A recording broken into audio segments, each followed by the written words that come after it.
Nós vamos então para o nosso estudo do livro Obreiros da Vida Eterna, psicografia do Chico, autoria espiritual de André Luiz. Nós vamos então, capítulo 18, Desprendimento Difícil, foi o capítulo que nós iniciamos ontem e vamos concluí-lo então nesse nosso encontro. Nós temos aqui então a história de Cavalcante. Ele é um dos colaboradores, né, um dos espíritos que participariam, então, que seriam assistidos, na verdade, por André Luiz, juntamente com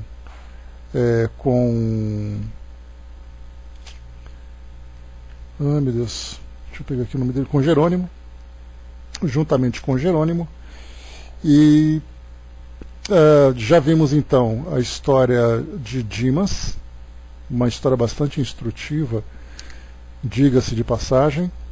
Depois nós vimos a história de Fábio, um espírito já mais equilibrado, que facilitou bastante esse trabalho de desprendimento, né, de retorno ao mundo espiritual, assim como também a sua família, que tinha bastante compreensão. Depois nós vamos agora para Cavalcante. Eu estou aqui retornando ao capítulo 12, excursão instrutiva, onde nós vamos então lembrar um pouquinho da história de Cavalcante. Deixa eu ver aqui. Então, aqui para a gente lembrar um pouquinho de Cavalcante, né? Então, diz assim para nós: sem perda de tempo, demandamos a grande casa de saúde em busca de Cavalcante. Hipólito adivinhara. O doente mostrava-se muito aflito. Bonifácio, ao lado dele, cooperava devotadamente conosco para desprendê-lo temporariamente do corpo oprimido. O enfermo, no entanto, se deixara tomar por horríveis impressões de medo, dificultando os nossos melhores esforços. Após trabalho ingente de magnetização do vago e em seguida a ministração de certos agentes anestesiantes destinados a propiciar-lhe brando sono, retiramo-lo do corpo que permaneceu sob os cuidados de Bonifácio. Deixa eu ver aqui. Só um instantinho. Bom dia, Gilda. Aqui foi na parte do desprendimento, né? Deixa eu ver aqui.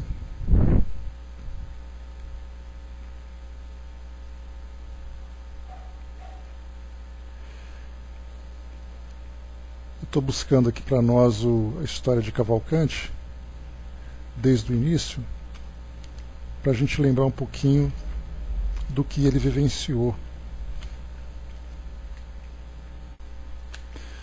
Então, o capítulo 11 aqui diz para nós sobre a história de Cavalcante. Muito significativa para mim foi a ponderação ouvida, mas reparando que o assistente seguia atento ao trabalho que nos cabia desenvolver, abstive-me de qualquer interrogação. Isso falando da senhora Albina. Varávamos em breve larga porta de movimentado hospital, defendido por grandes turmas de trabalhadores espirituais. Havia aí tanta atividade por parte dos encarnados como por parte dos desencarnados.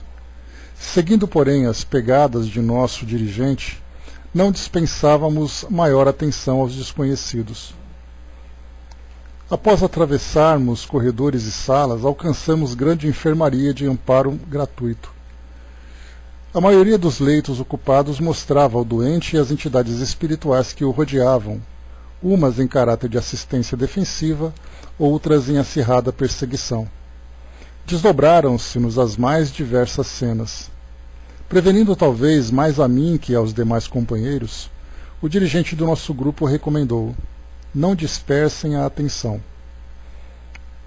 Decorridos alguns minutos, estávamos em frente de um cavaleiro maduro, rosto profusamente enrugado e cabelos brancos, a cuja cabeceira vigiava o expoente companheiro espiritual. Apresentou-nos Jerônimo a esse último. Tratava-se do irmão Bonifácio, que ajudava o doente. Em seguida indicou-nos o doente mergulhado em lençóis alvos e esclareceu: aqui temos nosso velho Cavalcante. É virtuoso católico romano, espírito abnegado e valoroso nos serviços do bem ao próximo. Veio de nossa colônia há mais de 60 anos e possui grande círculo de amigos pelos seus dotes morais. Sua existência, cheia de belos sacrifícios, fala ao coração. Aqui se encontra junto dos filhos da indigência, abandonado da parentela, em virtude de suas ideias de renúncia às riquezas materiais. Mas não se acha desamparado pela divina misericórdia. Fim do ligeiro intervalo, adiantou-se Bonifácio informando: a intervenção no duodeno foi marcada para amanhã. Nosso dirigente, deixando perceber que já conhecia o caso, comunicou: assisti-lo-emos no instante oportuno. Obedecendo-lhe as recomendações, fiz aplicações magnéticas, detendo-me em particular sobre o aparelho digestivo, da glândula parátil ao reto, observando, além da ulceração duodenal, a inflamação adiantada do apêndice, quase a romper-se. Notei, todavia, que Cavalcante era absolutamente alheio à nossa influenciação. Nada percebia de nossa presença ali, verificando que ele, apesar das elevadas qualidades morais que lhe ornavam o caráter, não possuía bastante educação religiosa para o intercâmbio desejado. Dos quadros que havíamos observado naquele dia, esse era, sem dúvida, o mais triste. Além das vibrações do ambiente perturbado, o operando não oferecia fácil ensejo à nossa atuação. Tenho tido dificuldade para mantê-lo tranquilo, dizia Bonifácio, inclinando-se para o assistente, em vista dos parentes desencarnados que o assediam de modo incessante. Não obstante os trabalhos de vigilância que garantem o estabelecimento, muitos deles conseguem acesso e incomodam-no. O pobrezinho não se preparou convenientemente para libertar-se do jugo da carne e sofre muito pelos exageros da sensibilidade. E muito embora o abandono a que foi votado, tem o pensamento afetuoso em excessiva ligação com aqueles que ama. Semelhante situação dificulta-nos sobremaneira os esforços. Depois aqui, então, continua, mais algumas considerações a respeito de Cavalcante também, e aí, então, como nós vimos, deixa eu voltar aqui para o nosso capítulo 18, ali então se encontrava na iminência de um rompimento de um apêndice infeccionado. O que aconteceu? Nós vimos aqui no capítulo 18, falando sobre o desprendimento difícil, o sofrimento dele, que houve então essa ruptura do apêndice, houve ali a disseminação de uma infecção no abdômen, no intestino como um todo ali, e aí então ele sofria muito por isso. E aí então nós tivemos aqui duas situações que merecem consideração. Primeiro, que era uma casa de saúde. Nós lembramos que antigamente as casas de saúde pública eram geralmente as santas casas, E nessas santas casas, então, nós tínhamos assistência religiosa católica, e aí então, tendo essa intuição da desencarnação, Cavalcante pediu para que um padre fosse conversar com ele, e ele então apresentava ali o seu medo, a sua preocupação com o futuro no mundo espiritual, mas o padre, impaciente, e incomodado também com o odor que exalava do doente, acabou cortando a conversa o mais rapidamente possível. E depois ele pediu a assistência também de uma irmã de caridade. Nesse caso era uma freira que trabalhava. Antigamente as freiras trabalhavam como enfermeiras nas santas casas. E aí então também, com muita indiferença, acabou dispensando os cuidados a ele naquele momento, afirmando que teria ali algo mais grave para resolver com outros pacientes. E aí então depois nós ficamos vendo ali Cavalcante sozinho, isolado, chorando e lamentando a sua situação, mas começando a entrar num processo de reflexão muito profunda, que é exatamente aquilo que os Espíritos falam para nós, que nesses momentos em que nós começamos já a antever a experiência que virá, que é o caso da desencarnação, começa então, como se diz popularmente, a passar um filme na cabeça dele. Várias experiências que ele vivenciou, várias decisões que foram tomadas, então começaram a vir culpas, arrependimentos, temores, né, das consequências daquilo que ele vivenciou. Então, foram colocadas aqui para nós, né, considerações longas a respeito daquilo que ele viveu na sua experiência como encarnado, né? E a causa dessa solidão, desse isolamento que Cavalcanti vivenciou era exatamente pela antipatia que foi criada junto à família, pela devoção que ele tinha à fé que ele abraçava, né, como católico, ao trabalho caritativo que ele realizava. Então diziam, como geralmente acontece, né, quando existe esse tipo de atrito dentro dos lares, né, que as pessoas são muito boas fora de casa, mas dentro de casa elas acabam esquecendo a família. E esse era uma das principais acusações que ele recebia, e por isso então ele se encontrava ali adoecido e praticamente esquecido pela família toda, né? Mas tendo ali, né, a família espiritual ali muito próxima também, não necessariamente trazendo para ele equilíbrio, né? Às vezes até trazendo um certo desequilíbrio. Então, nós vimos já, são 3 os casos que nós já vimos: Dimas, já vimos Fábio e já vimos também a Dona Albina, que recebeu aquela prorrogação de alguns poucos meses ali até que a filha tivesse o bebê, e aí então, porque do contrário correria o risco dela sofrer um aborto pelo choque emocional, né? Então foi dada ali uma pequena prorrogação para ela até que essa situação se estabilizasse. Então nós vamos aqui agora para a história de Cavalcanti, continuando aqui então após essas reflexões. Ele colocava, por exemplo, aqui, né, não tolerava a sufocação do idealismo ardente. Ninguém poderia reprová-lo. Mas se era esse o caminho escolhido, que razões o levaram a desposar pobre criatura, incapaz de apreender-lhe a fome de luz? Porque fizera firmes promessas a um coração feminino, ciente de que ele não poderia atendê-las. A dor desenha a tela da lógica no fundo da consciência com muito mais nitidez que todos os compêndios do mundo. A morte próxima enchia aquela alma formosa de sublimes reflexões. Entretanto, o medo alojara-se dentro dela como sicário invisível. E é então começando aqui o nosso estudo de hoje, né? Cavalcanti, que via tão bem na paisagem dos sentimentos humanos, permanecia cego para o outro lado da vida, de onde tentávamos auxiliá-lo em vão. Jerônimo poderia aplicar-lhes recursos externos, mas absteve-se. Inquirido por mim acerca dos seus infinitos cuidados, enfim dos cuidados, explicou muito calmo: ninguém corte onde possa desatar. A resposta calou-me fundo. Debalde, porém, procurou se prodigalizar ao doente a trégua do sono preparatório e reconfortador.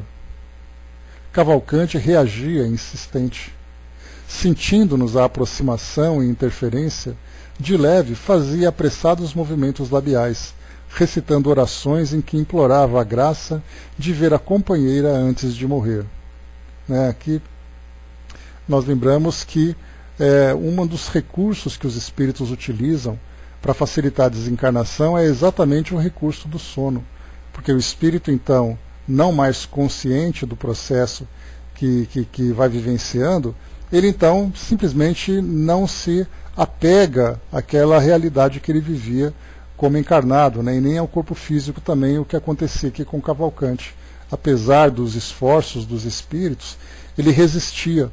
Então o corpo dele praticamente entrando ali em colapso, tendo todas as oportunidades de ser liberto do corpo físico e deixar de sofrer todas as impressões, né, que este causaria a ele, ele continua ligado, porque a preocupação dele não é o corpo físico, mas é resolver os problemas morais e afetivos que ele tinha aqui no mundo físico. Então ele continuava firme, né? Então mesmo que o corpo dele praticamente estivesse expulsando o espírito, ele continuava apegado ao corpo para continuar vivo nesse lado do mundo, então.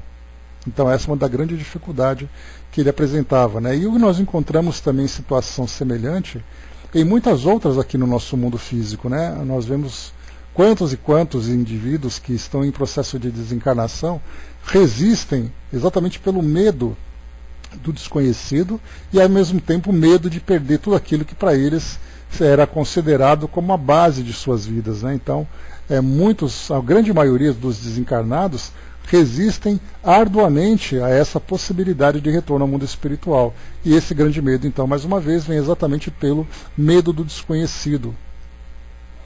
Diz aqui para nós ainda: desventurado irmão, comentou Bonifácio comovido, não sabe que a consorte desencarnou há mais de um ano, num catre, vítima de uma infecção luética. Jerônimo não se moveu, mas lutei contra mim para não disparar interrogações, à torto e à direito, em busca de pormenores. Coibi-me, felizmente. A hora não comportava perguntas inúteis. Meu assistente, como se houvera recebido a mais natural das informações, dirigiu a palavra ao companheiro, recomendando: Bonifácio, nosso amigo não pode suportar por mais tempo a existência do corpo carnal. A máquina rendeu-se. Dentro de algumas horas a necrose ganhará terreno e precisamos libertá-lo. Teima em agarrar-se à carne apodrecida e pede, comovedoramente, a presença da esposa. Já tentamos auxiliá-lo a desprender-se, afrouxando os laços da encarnação no plexo solar, mas ele reage com espantoso poder. Resolvi, em vista disso, abrir pequenos vasos no intestino para que a hemorragia se faça ininterrupta. Até a noite, quando efetuaremos a libertação. Peço a você trazer-lhe a companheira desencarnada por instante até aqui. O enfraquecimento físico acentuar-se-á vertiginosamente, de hora em diante, o espaço de algumas horas, as percepções espirituais de Cavalcante se farão sentir. Deixa eu ler de novo aqui. O enfraquecimento físico acentuar-se-á vertiginosamente, de hora em diante, e, com o espaço de algumas horas, as percepções espirituais de Cavalcante se farão sentir. Verá, desse modo, a esposa antes do decesso que se aproxima e dormirá menos inquieto. Bonifácio pôs-se pronto para cumprir a ordem e assegurou integral cooperação. Logo após, o assistente operou cauteloso sobre a região intestinal, rompendo certas veias de menor importância, atenuando-lhe a capacidade de resistência. Ausentar-nos-íamos por breves horas, considerando que o relógio assinalava poucos minutos além do meio-dia. Antes, porém, de nos afastarmos, observando o quadro emocionante da enfermaria gratuita, a que o moribundo se recolhera, perguntei a Jerônimo admirado: já que o nosso tutelado se enfraquecerá, a ponto de fazer observações no plano invisível aos olhos mortais, chegará a ver também as paisagens de vampirismo que me impressionam no recinto? Sim, informou o orientador com espontaneidade. Oh, mas terá energia suficiente para tudo ver sem perturbar-se? Não posso garantir, respondeu sorrindo. Naturalmente, qualquer espírito encarnado, diante de um quadro desses, poderia ser vítima da loucura e possivelmente atravessaria algumas poucas horas em franco desequilíbrio, dada a novidade do espetáculo. Quando a luz aparece em determinado plano, onde a criatura esteja apta a ver, tanto se enxerga o pântano como o céu. Questão de claridade e sintonia, simplesmente. Então essa explicação aqui que André Luiz recebe é mais ou menos aquela história, né? Seria tão fácil se todos nós fôssemos médiums e tivéssemos a capacidade de perceber o mundo espiritual, assim ninguém teria dúvida. Esse é um argumento bastante recorrente. Porém, pelo fato de não estarmos ainda devidamente preparados para lidarmos com essa realidade, principalmente pelas crenças, né, que são construídas dentro de nós, né, que muitas vezes nos acompanham há séculos e séculos, há várias existências, revelar simplesmente o mundo espiritual acaba sendo para nós um grande choque, uma grande perturbação. Isso faria com que nós nos distanciássemos muito mais do que nos aproximássemos. A notícia pôs-me frêmitos de piedade. A enfermaria estava repleta de cenas deploráveis. Entidades inferiores retidas pelos próprios enfermos, em grande viciação da mente, postavam-se em leitos diversos, infligindo-lhes padecimentos atrozes, sugando-lhes vampirescamente preciosas forças bem como atormentando-os e perseguindo-os. Aqui também mais um ponto importante. Nós imaginamos, né, que o fato de estar em hospitais, o fato de termos ali tantos trabalhadores agindo, né, ajudando, tantos encarnados e tantos profissionais, nós imaginamos que o hospital ele é um lugar completamente protegido das influências inferiores do mundo espiritual. E aí nós não vemos isso, porque cada espírito atrai para perto de si aqueles com quem mantém sintonia. Então, naquele quadro que era visto, né, independente de ser aqui uma enfermaria gratuita, como é comentado aqui por André Luiz, então é aquela enfermaria onde pessoas que geralmente não têm recursos para poder ter um atendimento mais particularizado, né? Então, de qualquer forma, independente de ser um atendimento gratuito, independente de ser um atendimento mais exclusivo, a questão da sintonia vai fazer com que o espírito atraia para junto de si aqueles com quem ele mantém então afinidade. E aqui nós vemos o relato de André Luiz observando naquela grande enfermaria vários doentes sendo acompanhados de muitos espíritos das mais variadas qualidades. André lembrou, é bem melhor, com certeza, porque as pessoas acham que só irão ver espíritos de luz, doce ilusão. E outra, André, não é somente aqueles que pensam ver espíritos bons. Ver espíritos de qualquer jeito, né? Porque essa ilusão que nós temos ainda do mundo espiritual causa perturbação a quem não estiver preparado, vendo alguém que é bom ou vendo alguém que não é.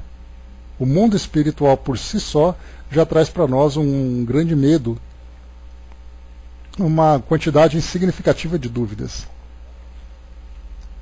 Pois é, né? Tem gente que não vê, tem gente que vê, tem gente que sente, mas não vê. Então é aquele drama contínuo, né? Bom dia, Diva. Desde o serviço inicial do tratamento de Cavalcante, desagradaram-me tais demonstrações naquele departamento de assistência caridosa e cheguei mesmo a consultar o assistente quanto à possibilidade de melhorar a situação. Mas Jerônimo informou, sem estranheza, que era inútil qualquer esforço extraordinário, pois os próprios enfermos, em face da ausência de educação mental, se incumbiriam de chamar novamente os verdugos, atraindo-os para suas mazelas orgânicas, só nos competindo irradiar boa vontade e praticar o bem, tanto quanto fosse possível, sem, contudo, violar as posições de cada um. Então, André Luiz, claro, né, já tendo ali capacidade para determinados tipos de tarefas, ele queria então fazer com que cada indivíduo fosse beneficiado, né, por uma proteção, por uma mudança de sintonia, para poder expulsar essas entidades inferiores. Porém, o que Jerônimo responde é exatamente isso, não adianta tirar o efeito, eliminar o efeito sem trabalhar a causa. A causa é exatamente a postura mental, as escolhas, os valores que cada paciente ali naquele local tinha. E são exatamente esses valores, essas ideias que atraíam então esses espíritos para junto de si. Então, se fizesse aquela limpeza, entre aspas, do ambiente, tirando aquelas entidades, pouco tempo depois outras estariam atraídas. Então, aqui nós vemos que André Luiz sentia aquela aflição, aquela impotência,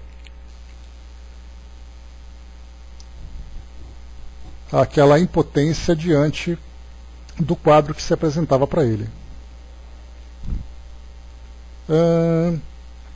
Confesso que experimentava enorme dificuldade para desempenhar os deveres que ali me retinham, porquanto as interpelações de infelizes desencarnados atingiam-me insistentemente. Pediam toda sorte de benefícios, reclamavam melhoras, explodiam em lamúrias sem fim.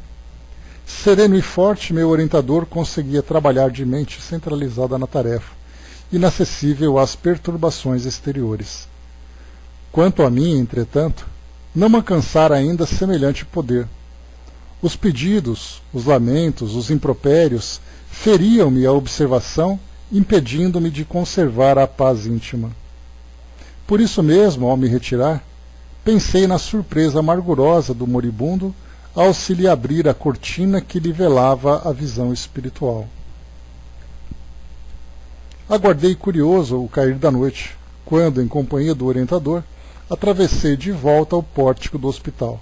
Então, o mesmo cenário que nós vimos junto a Dimas, lá no cemitério onde ele foi sepultado, onde muitos espíritos que estavam desencarnados pediam ajuda, pediam orientações para poder resolver coisas da vida material em que eles se encontravam ainda, né, vinculados.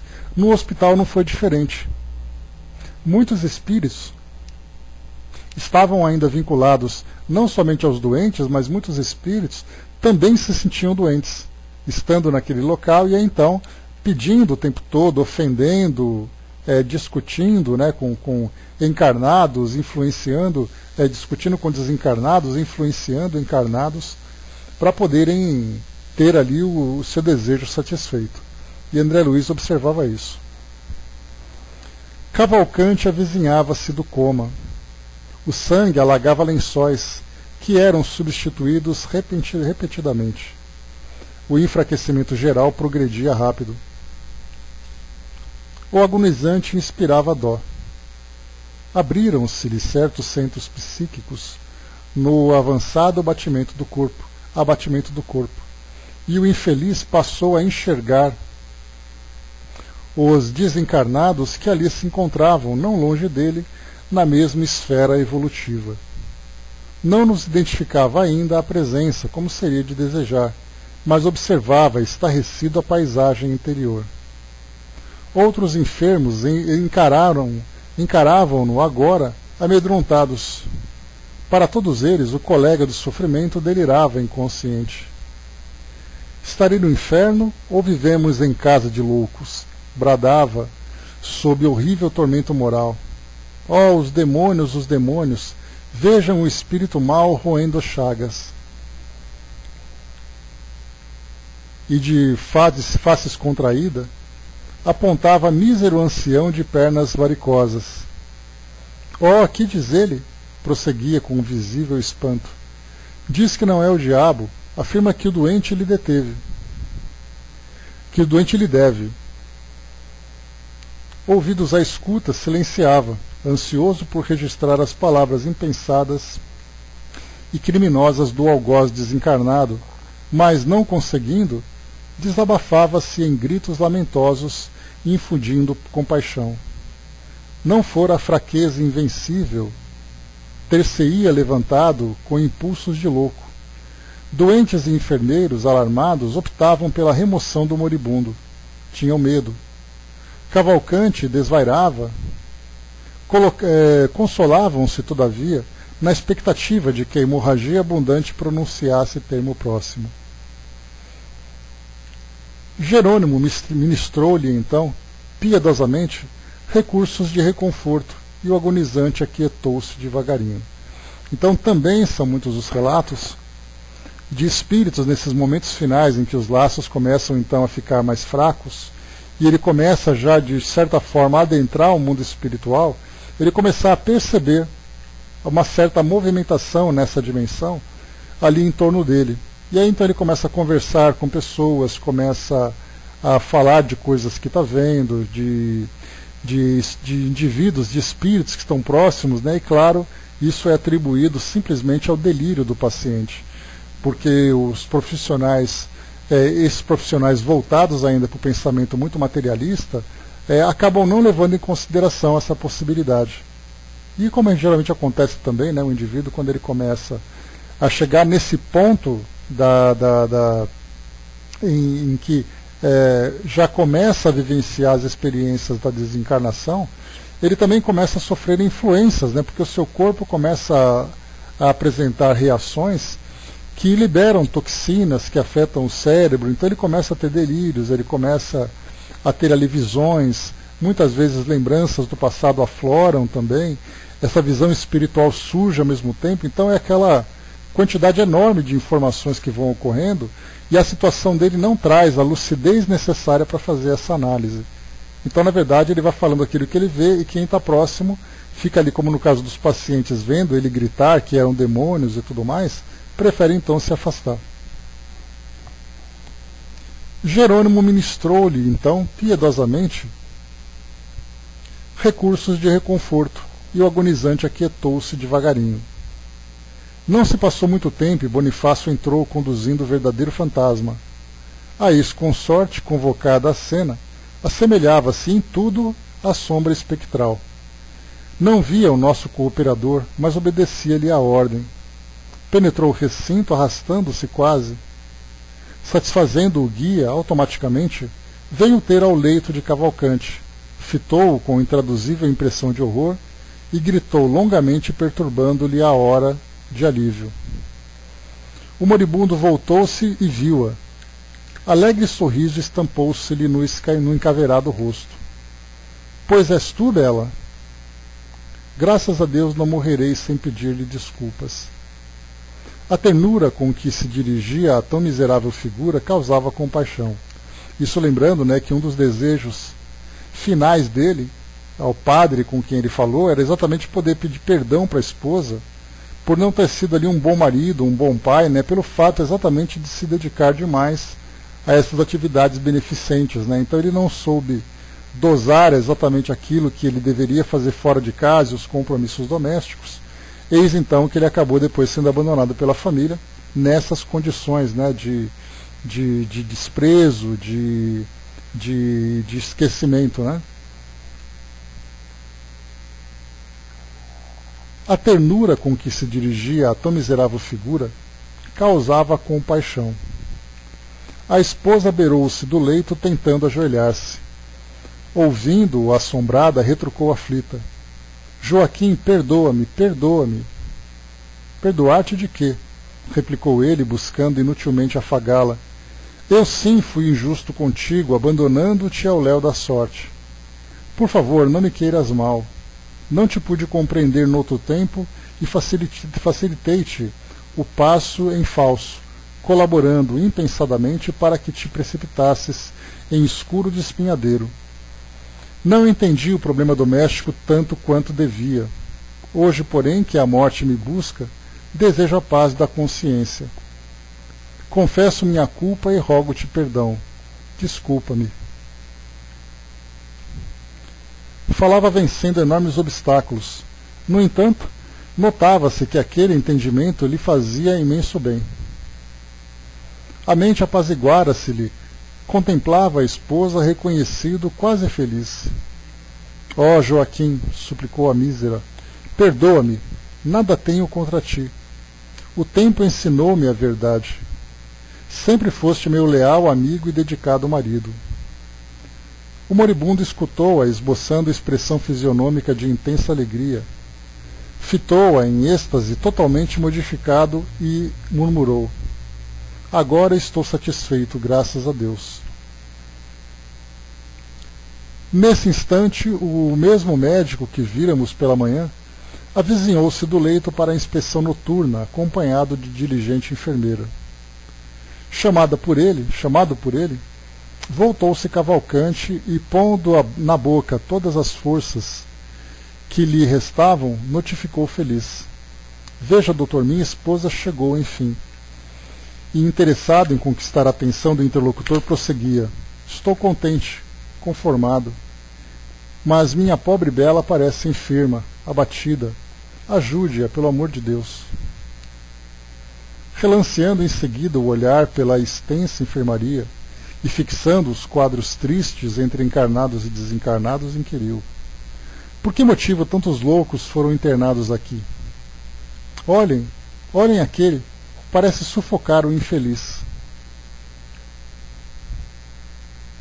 Indicava particularidade dolorosa em que certa entidade assediava pobre doente atacado de asma cardíaca.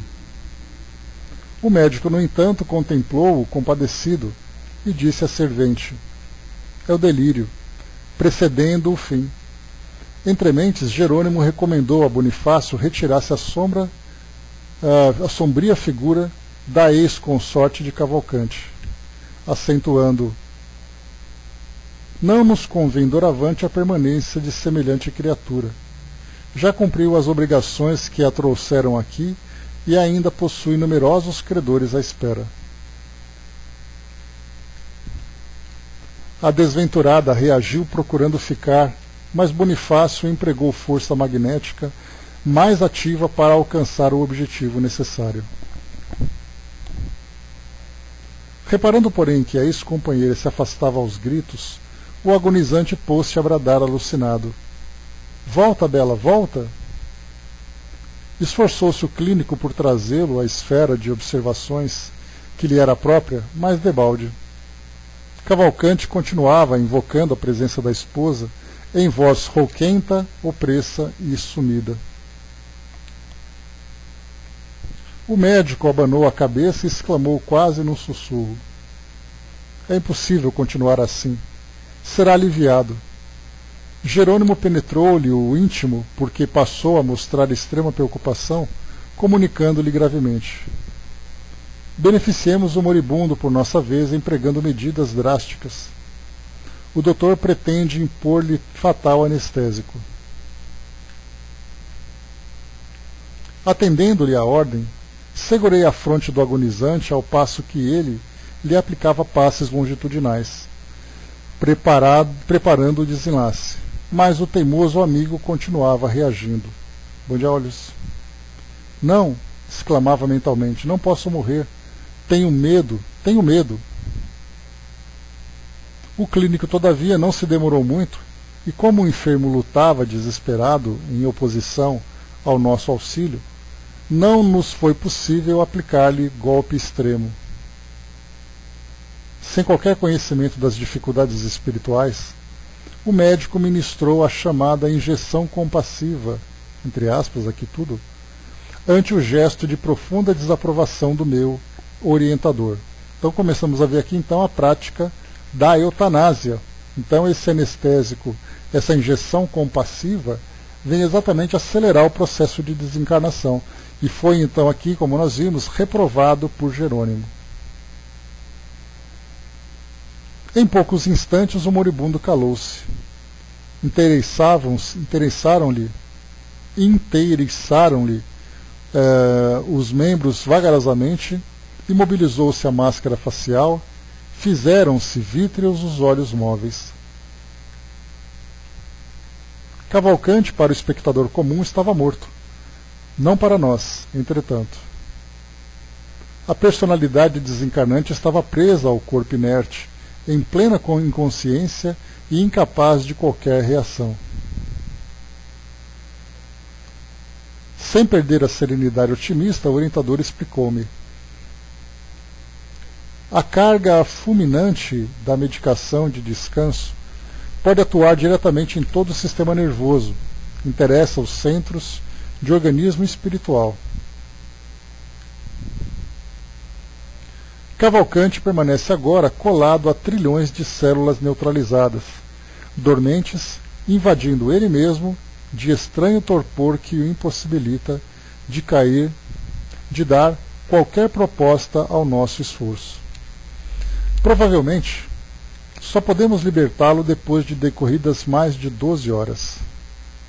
Regressando Bonifácio, o meu dirigente prestou-lhe informações exatas e confiou-lhe o pobre amigo, que foi imediatamente transportado ao necrotério. E conforme a primeira suposição de Jerônimo, somente nos foi possível a libertação do recém-desencarnado quando já haviam transcorrido 20 horas após serviço muito laborioso para nós. Ainda assim, Cavalcanti não se retirou em condições favoráveis e animadoras. Apático, sonolento, desmemoriado, foi por nós conduzido ao asilo de Fabiano, demonstrando necessitar maiores cuidados. Bom dia, Dudu. Então aqui acontecia a desencarnação, como nós vimos, né? No caso de Dimas, 24 horas, no caso de Fábio, apenas 1 hora para que houvesse ali o desligamento completo do perispírito ao corpo físico, e aqui nós vemos então Cavalcanti, né, com mais de 20 horas nesse processo de desencarnação. Finalizamos o capítulo 18, capítulo 19, a serva fiel. Liberto, Cavalcanti oferecia-me amplo ensejo de infatigáveis pesquisas. A injeção sedativa, veiculando anestésicos em dose alta, afetara-lhe o corpo perispirítico como se fora choque elétrico. Devido a isso, ele permanecia quase inerte, ignorando-se a si mesmo, Inquirido por mim, vezes diversas, não sabia concatenar raciocínios para responder às questões mais rudimentares, alusivas à própria identidade pessoal. Notando meu interesse a respeito do assunto, Jerônimo, após ministrar os primeiros socorros magnéticos na casa transitória, prestou-me os seguintes esclarecimentos.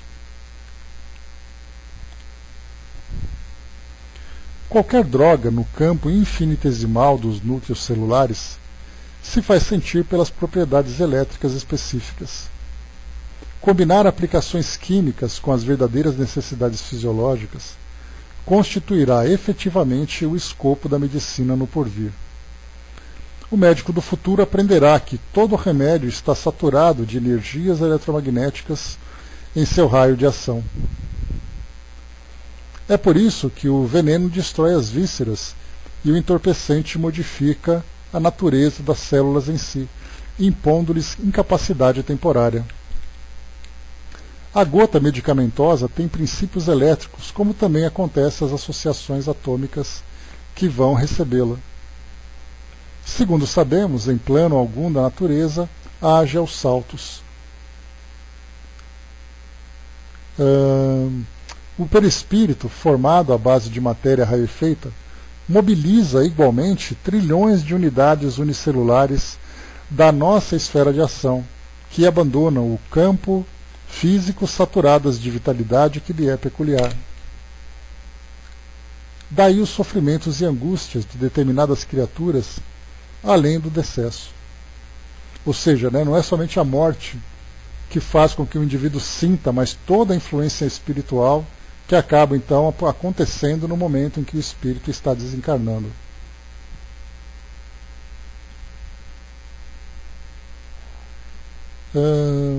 Os suicidas costumam sentir, durante longo tempo, a aflição das células violentamente aniquiladas, enquanto os viciados experimentam tremenda inquietação pelo desejo insatisfeito.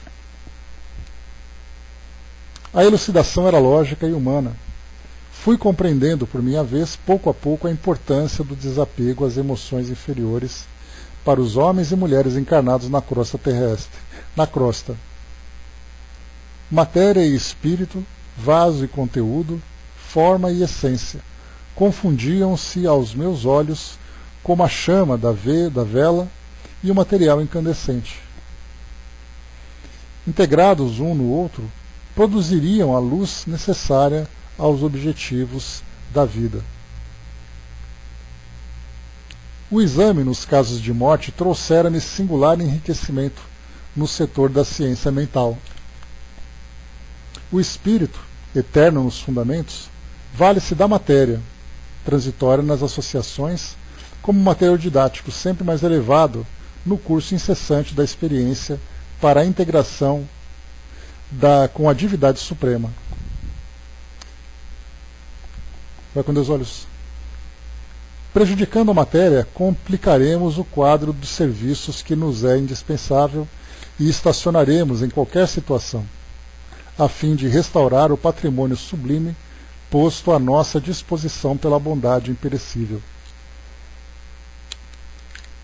Tanto seremos compelidos ao trabalho regenerador na encarnação, quanto na desencarnação, na existência da carne quanto na morte do corpo, tanto no presente quanto no futuro.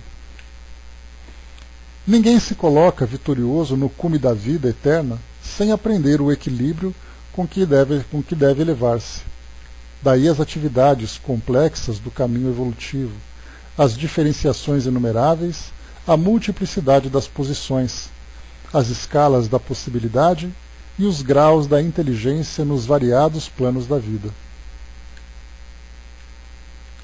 Para solucionar instantes problemas de Cavalcante, o nosso dirigente designou o padre Hipólito para segui-lo de mais perto, orientando-o quanto à renovação. O convalescente fixava-nos receoso, crendo-se vítima de pesadelo em hospital diferente. Declarava-se interessado em continuar no corpo terrestre, chamava a esposa insistentemente, repetia descrições do passado com admirável expressão emotiva. por mais de uma vez repeliu Jerônimo com severa argumentação. Ao lado de Hipólito, porém, aquietava-se. Aos sacerdotes, aquietava-se humilde. Influíam nele o respeito e a confiança com que se habilitara a consagrar aos sacerdotes. Nosso companheiro possuía sobre o recém-liberto importante ascendente espiritual. Não poderia beneficiá-lo com mais facilidade e em menos tempo. Apesar disso, contudo, nosso assistente ministrava-lhe com regularidade recursos magnéticos, erguendo-lhe o padrão de saúde espiritual. O desencarnado ia despertando com extremo vagar, demorando-se longo tempo a reapossar-se de si. Eram, todavia, impressionantes seus colóquios com o irmão Hipólito, nos quais criava o ex-sacerdote de intempestivas interrogações. À medida que as suas condições mentais melhoravam, apertava o cerco. Queria saber onde se localizavam o céu e o inferno. Queria saber onde se localizavam o céu e o inferno. Pedia notícias dos santos, prevalecendo visitar aqueles a quem consagrava mais entranhada devoção. Rogava explicações referentes ao limbo, exclamava o encontro com os parentes que o haviam precedido no túmulo. Solicitava elucidações sobre o valor dos sacramentos da Igreja Católica. Comentava a natureza dos diversos dogmas até que, certo dia, chegou ao despautério de perturbar-se. Não lhe seria possível ao despertar, né? Comentava a natureza dos diversos dogmas até que certo dia chegou ao despautério de perguntar se não lhe seria possível obter uma audiência com Deus na corte celeste. Hipólito precisava mobilizar infinita boa vontade para tratar com respeito e proveito tamanha boa fé. Então aqui também, né, vale considerar essa pretensão, né, que muitos encarnados têm de falar com Deus, né, de falar com determinadas entidades, sendo que ele não se deu conta das consequências daquilo que ele viveu na sua vida material. Então ele quer receber os benefícios sem ter feito por merecer. E aqui então, né, falar com Deus na corte celeste. Essa é uma das tantas expressões e ilusões que são disseminadas, né, nas religiões tradicionais mais dogmáticas. Irmã Zenóbia vinha frequentemente assistir ao curso dos surpreendentes diálogos, e de uma feita, quando nos achávamos juntos, a pequena distância do enfermo, comentou risonha: nossa antiga Igreja Romana, tão venerável pelas tradições de cultura e serviço ao progresso humano, é, de fato, na atualidade, a grande especialista em crianças espirituais, entre aspas, né? Então, falando esse desserviço que foi feito, que vem sendo feito, fazendo com que o homem se afaste das informações, né, de tudo aquilo que ele precisa aprender sobre a realidade espiritual. Então, vão trazendo os dogmas, e os dogmas, a gente lembra sempre, eles têm ali um peso significativo para aqueles que abraçam determinada crença. Porque o dogma significa que é um ponto filosófico de verdade absoluta, que não pode ser alterado. Então a ideia do mundo espiritual, ainda presas às ilusões, às fantasias de locais, condições, personagens. Então isso se encontra presente na mente de todos aqueles que professam essa crença, assim como outros dogmas também se encontram presentes na mente daqueles que são os seguidores. Então por isso, como foi colocado para nós, que a Igreja então, na atualidade, isso fala do século XX, 1900 e alguma coisa, 1946, mas no presente também, hoje não tem tanta mudança, se nós pensarmos, né, quais são exatamente as crenças, as bases filosóficas das instituições que nós temos aqui, por exemplo, no nosso país. E aí, então nós teremos todas as informações, e uma grande maioria delas são informações distorcidas da realidade. E essas distorções trarão, sem dúvida, bastante aflição para aquele que desencarna, mantendo viva na memória a lembrança dessa ideia. Examinando as dificuldades naturais do serviço de esclarecimento, Jerônimo recomendou a Hipólito e a Luciana dispensarem ao recém-liberto os recursos possíveis em virtude da escassez de tempo. 25 dias já haviam transcorrido sobre o início da tarefa, né? Lembrando que essa missão que André Luiz recebeu desde o início é uma missão de 30 dias. E desses 30 dias, então, ele, junto com a equipe, trabalharia para ajudar na desencarnação dessas 5 entidades indicadas, né? Independente da crença que possuem, se são espíritas, evangélicos ou católicos, o que vale é o merecimento que eles tiveram da forma como viveram. Principalmente uma vida sustentada muito pela caridade. Então cada um deles teve esse papel. Alguns, como foi o caso de Fábio, que nós vimos, era alguém que vivenciava a doutrina espírita nas suas práticas mais comuns. Nós tínhamos ali também Dimas, que era um trabalhador, um médium, mas que sofria muito o apego à família, e esse foi um dos grandes dramas que ele vivenciou na sua desencarnação, foi o medo de perder a família. Vimos ali também Dona Albina, que era evangélica também, que vivia, que praticava o evangelho no seu dia a dia. E agora vemos aqui então Cavalcante, que era católico, mas tinha ali o merecimento para receber essa assistência.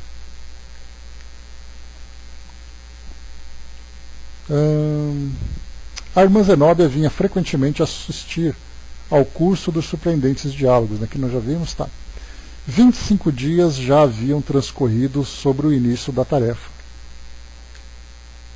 Precisamos regressar, informou o assistente. Precisamos regressar logo se verifique a vinda de Adelaide, que seria a 5ª, paciente assistida, pois acelerar a preparação de Cavalcante com todas as possibilidades a nosso alcance. Cumpre-nos, pois, acelerar a preparação de Cavalcante com todas as possibilidades ao nosso alcance. E os companheiros desvelavam-se carinhosos. No fundo, todos sentíamos saudades do lar distante, que nos congregava em bênçãos de paz e luz.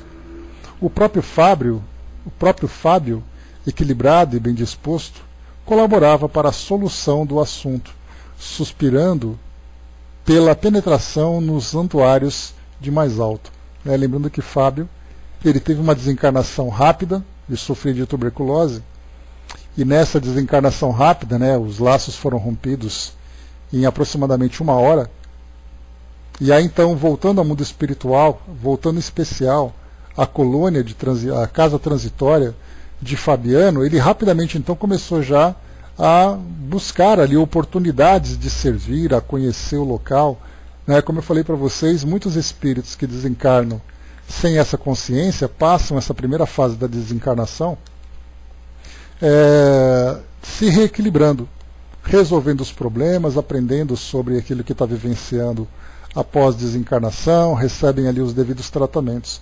Aqueles que desencarnam, e a doutrina espírita tem a função de nos ajudar nesse melhor entendimento, então os espíritas que desencarnam numa condição de equilíbrio, rapidamente então já se inserem nas tarefas, diferentemente daqueles que precisam começar do zero, o esclarecimento, a própria libertação da consciência, a transformação vibracional e tudo mais. Aqueles bons trabalhadores já chegam no mundo espiritual quase que escalados para o trabalho. Se nós pegarmos os grandes vultos de outras religiões, sem dúvida, ao chegarem no mundo espiritual com essas ideias preconcebidas de que o céu, o inferno, os santos e demônios fazem parte da sua realidade, então o trabalho vai ser apenas mudar o seu entendimento. Mas os princípios continuam vivos, porque esses princípios foram se desenvolvendo cada vez mais durante a sua última encarnação. Então é muito mais fácil você falar para ele, olha, você agora é um espírito desencarnado, essa é a sua realidade e tudo mais. Mas o próprio espírito então será obviamente impulsionado para a tarefa de servir, porque era isso que ele fazia, quando o fazia de boa vontade, aqui no mundo físico. Então Fábio, nesse caso, chegou no mundo espiritual já botando a mão na massa, né? De acordo com as suas condições e competências, obviamente. Atendendo à divisão dos serviços, Jerônimo e eu continuamos em ação no Instituto Evangélico, onde a serva leal de Jesus recebia a carta libertatória. Aqui ele está falando, né, no caso, no Instituto Evangélico, fala de uma igreja evangélica aqui no mundo físico. Adelaide, porém, parecia não depender de algemas físicas. Não consegui, por minha vez, auscultar-lhe o espesso organismo, porque a nobre missionária, em virtude do avançado enfraquecimento do corpo, abandonava-o ao primeiro sinal de nossa presença, colocando-se junto de nós em sadia palestra. Então nós vimos, né, naquele momento final, ela estava ali trocando ideias com os espíritos que estavam próximos. Geralmente, companheiros distintos de nosso plano participavam-nos dos ágapes fraternos. Na véspera do desenlace, tive a ocasião de observar a extrema simplicidade do abnegado Bezerra de Menezes, que se encontrava em visita de reconforto junto à servidora fiel. Não desejo dificultar o serviço de meus benfeitores, dizia ela, algo triste. E por isso estimaria conservar boa forma espiritual no supremo instante do corpo. Então, nesse caso, né, manter a boa forma espiritual, naquele instante tão especial que é da desencarnação. E quando fala para nós aqui, né, dos... Deixa eu ver aqui rapidamente.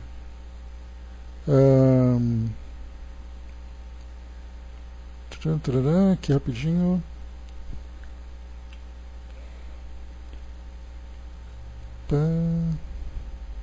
Peraí que eu me perdi aqui onde eu me encontrava. Tá, aqui no caso da Adelaide, né, tinha ali a presença do próprio Dr. Bezerra de Menezes, né, então manter essa boa forma espiritual que eu falava para vocês aqui, né. Essa boa forma espiritual, principalmente nesse momento tão especial, diz respeito a uma série de fatores, né. Primeiro, o mais importante de tudo, é a paz de consciência. O indivíduo que vive a sua vida de uma forma inconsequente, alimentando vícios, sustentado pelo seu egoísmo, sem a preocupação de disseminar o bem onde quer que se encontre. Naquele momento final, essa paz de consciência que ele deveria ter cultivado vai se transformar, na verdade, num verdadeiro inferno, num verdadeiro tormento. Basta a gente lembrar, por exemplo, André Luiz, que, pelo que nós vemos na sua história, era ali um bom vivant, né? Tinha ali, desfrutava ali dos seus prazeres, desfrutava ali de alguns vícios, desfrutava de uma posição na sociedade, né, que a medicina proporcionava. Afinal de contas, até hoje, né, quando se fala o indivíduo é um médico, rapidamente nós mudamos a nossa visão a respeito dele, imaginando todas as suas competências, a capacidade de salvar vidas, né, a própria sociedade atribui a ele um status especial. André Luiz vivia assim naquela época, ainda mais naquela época, né? Hoje nós temos ali faculdades de medicina por todo quanto é lugar, mas naquela época era algo muito dispendioso e exigia uma aplicação e um conhecimento muito grande, né, uma capacidade intelectual por parte do estudante de medicina e, consequentemente, do médico também. Então, André Luiz desfrutava desse status na sociedade. A gente lembra que a desencarnação dele estava com sífilis, uma doença venérea, né, uma doença sexualmente transmissível. Então, o que nós temos ali, então, essa era a vida que ele levava. Então, no mundo espiritual, esse período de 8 anos que ele vivenciou foi simplesmente pelo estilo de vida que ele tinha, mas ele não era uma pessoa má. Nós não temos relatos que André Luiz foi uma pessoa egoísta, uma pessoa que trouxe sofrimento para os outros, pelo contrário. Ele era um médico, só que era uma pessoa que vivia muito mais para o mundo, pelos prazeres de todas as ordens, prazeres físicos, prazeres de substâncias, prazeres da posição social, mas ele não era uma pessoa ruim. E isso fez com que ele sofresse durante esse período de 8 anos. Então essa boa forma espiritual é uma expressão que deve ficar muito clara e registrada de uma forma muito destacada na nossa consciência. Como anda a nossa boa forma espiritual? Quais são, né, os exercícios morais que nós temos feito para manter essa boa forma? Quais são as dietas que nós temos adotado? Porque a dieta moral é uma dieta importante, porque nós vamos abrir mão do nosso egoísmo, do nosso orgulho, da nossa vaidade, nós vamos abrir mão das preguiças que infelizmente acabam nos afetando, daquela ambição, daquela ganância que é típica de todos nós aqui no mundo físico, e vamos cultivar exatamente os valores inversos. É a humildade, é a caridade, é a boa vontade, é a boa disposição, o amor ao próximo, tudo aquilo, o amor a nós mesmos, né?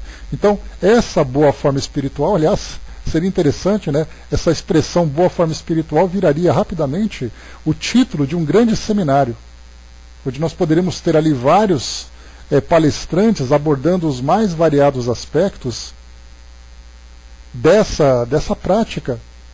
E essa boa forma espiritual, né, que infelizmente hoje nós vemos que a boa forma física é muito mais importante do que a boa forma espiritual.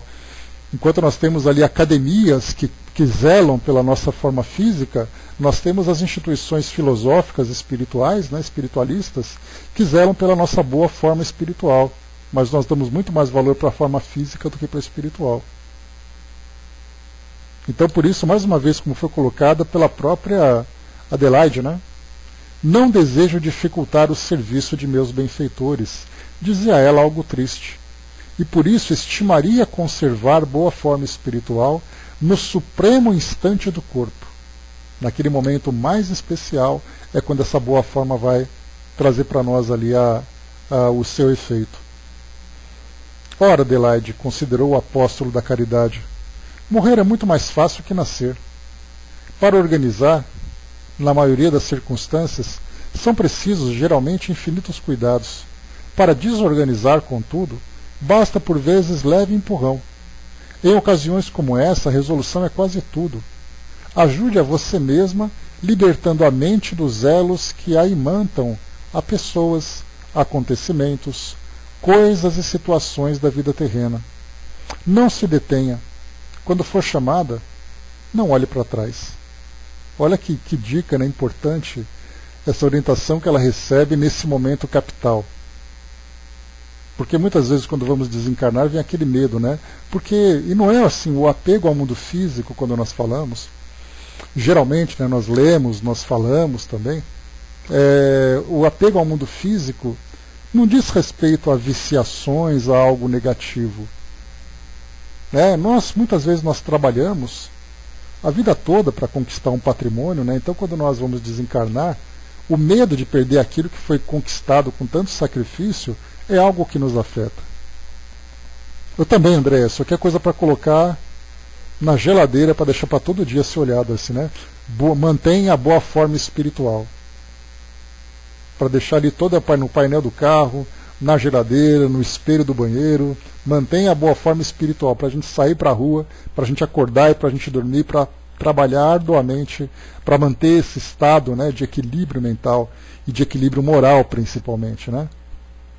Então, ao desencarnarmos, o medo de perder os amigos, o medo dos compromissos, né, que vão ficar pendentes, o medo de desamparar a família. Quantas vezes nós temos ali mães e pais que desencarnam, preocupados, né, em deixar, né, a família, os filhos, desamparados. Isso traz para nós um apego muito grande. E isso dificulta essa nossa libertação. Então o espírito que vai desencarnar e manter aquele equilíbrio, aquela frieza nesse momento, e não olhar para trás e se preocupar com a família, é algo muito difícil de acontecer. Nós não estamos ainda em condições, porque nós somos seres muito passionais, e são essas paixões que nos movem, que nos estimulam para as ações aqui na nossa vida. Então é sempre muito difícil. Mas então, já que não é possível nós nos isentarmos completamente dessas influências, façamos tanto quanto possível, compreendendo que se chegou aquele momento, nada pode evitar. Tudo que for feito o contrário vai simplesmente trazer mais dificuldade e mais sofrimento. E depois, então, né, manter sempre a confiança e a fé, que é mais importante, a fé em Deus, que vai sempre nos prover naquilo que nós precisamos e vai prover também todos aqueles, né, que estão próximos a nós. Mas no mundo espiritual tem livros fluídicos, isso fica mais fácil já. Então é só pensar que vai ter uma bela biblioteca, e quando você der de cara com a biblioteca no mundo espiritual, você vai achar seus livros uma piada. Né? Porque não só os seus livros estarão lá, como teremos outros milhares. Então, se os livros são os problemas, seus problemas acabaram, como diz o outro. Né? Então, quando for chamada, não olhe para trás. Pois é. Arnaldo colocou, né, para arrumar é preciso cuidados especiais. Para desarrumar basta um empurrão. Pois é, simples também, né, Arnaldo? E sorrindo, lembre-se de que a mulher de Lot, convertida em estátua de sal, não é símbolo inexpressivo. Há criaturas que, no instante justo de abandonarem a carne, às vezes doente e imprestável, voltam o pensamento para o caminho palmilhado, revivendo recordações menos construtivas. Tropeçam nas próprias apreensões, como se essas fossem pedras soltas ao léu, na senda percorrida, e ficam longos dias fisgadas no anzol do incoerente e insatisfeito desejo, sem suficiente energia para uma renúncia nobilitante. Então, estátuas de sal, muitos de nós nos tornamos estátuas de sal no momento da desencarnação. Ficamos ali congelados e paralisados diante do passado que nós deixamos e nos esquecemos da libertação e de olhar para frente, para o futuro.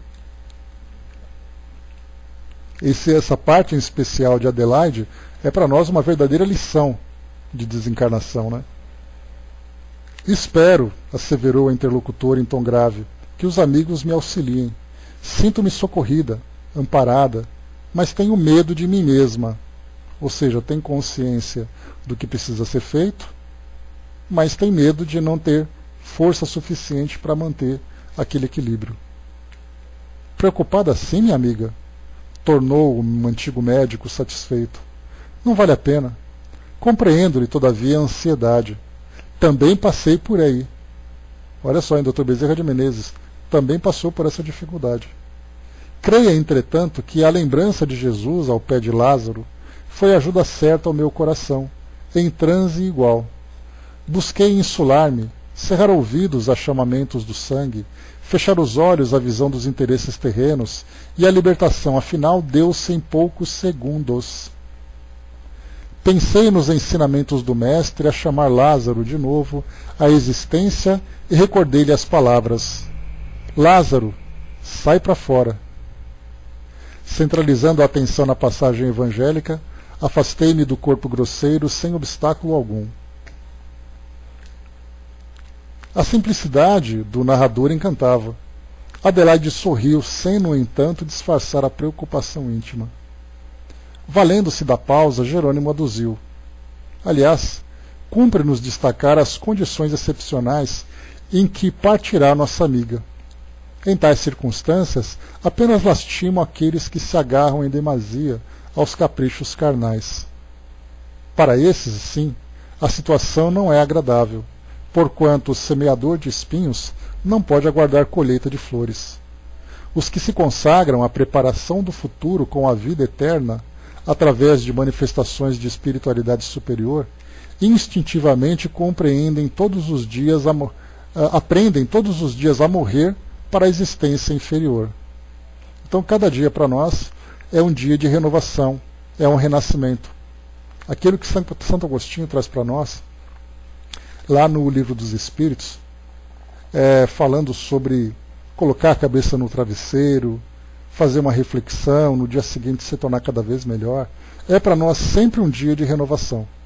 E essa renovação significa que o homem velho vai morrendo cada vez mais, e o homem novo vai cada vez mais renascendo, aqui mesmo no mundo físico. Angelina colocou, o livro da nossa caminhada na Terra, como estará quando chegarmos lá, né? O livro da nossa história, né? Essa é a grande questão. E continua aqui para nós. Reparei que a abnegada irmã se mostrava mais calma e confortada a essa altura. Interrompeu-se a conversação porque Adelaide foi obrigada a reanimar repentinamente o corpo, a fim de receber a última dose de medicação noturna. Ao regressar ao nosso plano, Jerônimo ofereceu-lhe o braço amigo para a rápida excursão ao estabelecimento de Fabiano.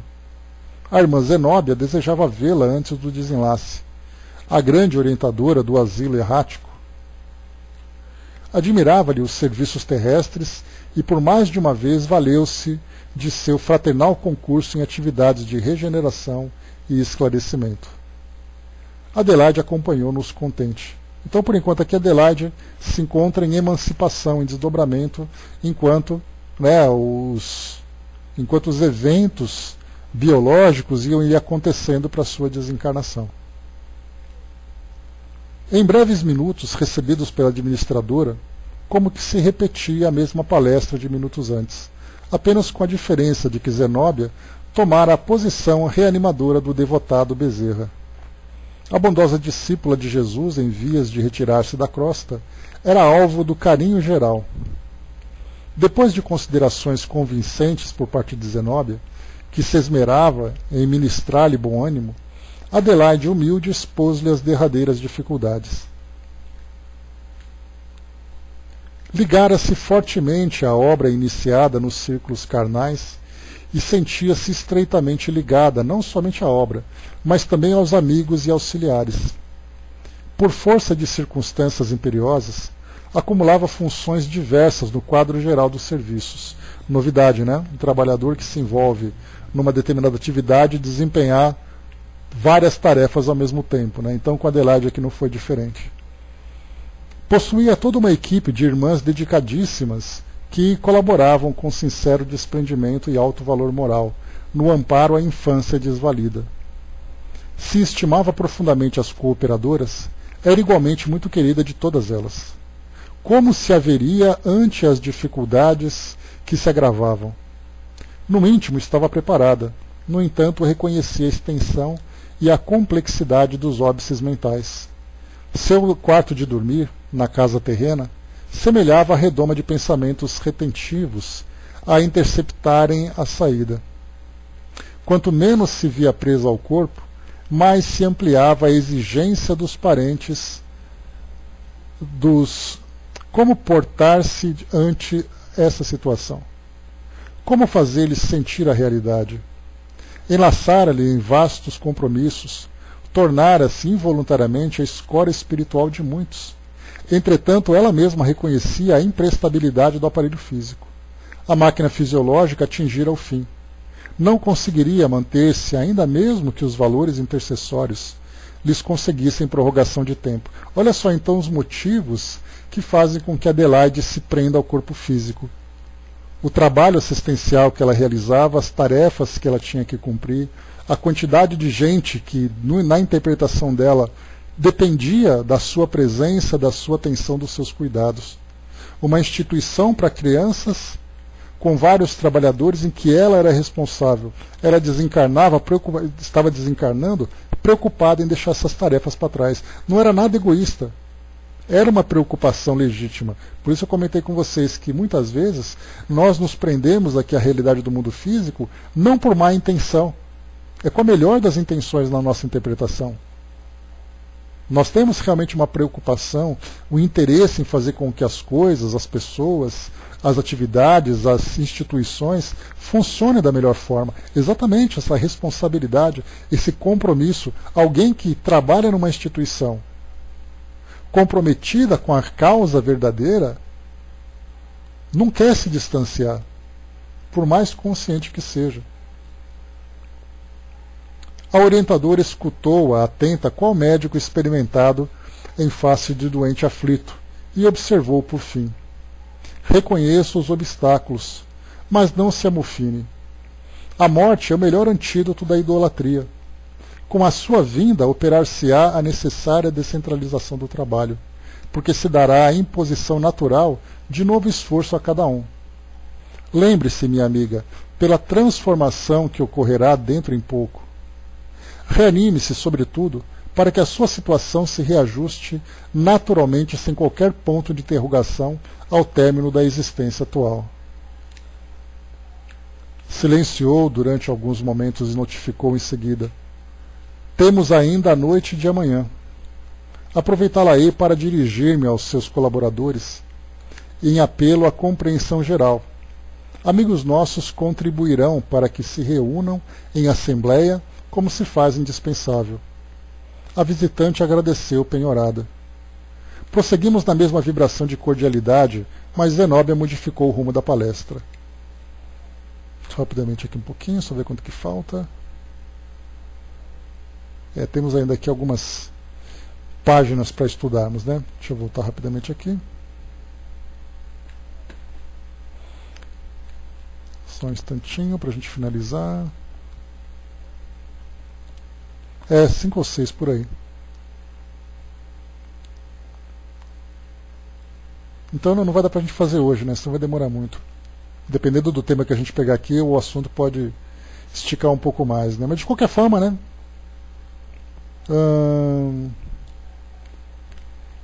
Deixa eu ver aqui.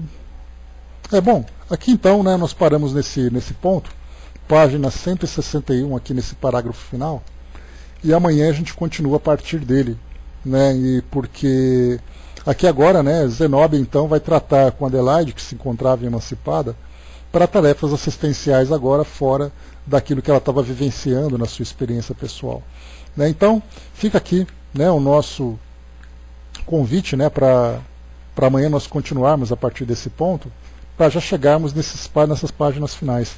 Faltam apenas 9 páginas para acabar aqui o nosso estudo, então amanhã, quinta-feira, nós devemos concluí-la, né? E talvez sexta-feira a gente coloque ali alguma coisa para cumprir ali o nosso horário, finalizar ali o nosso encontro. Então é isso, gente. Finalizando por aqui o nosso estudo de hoje. Amanhã, então,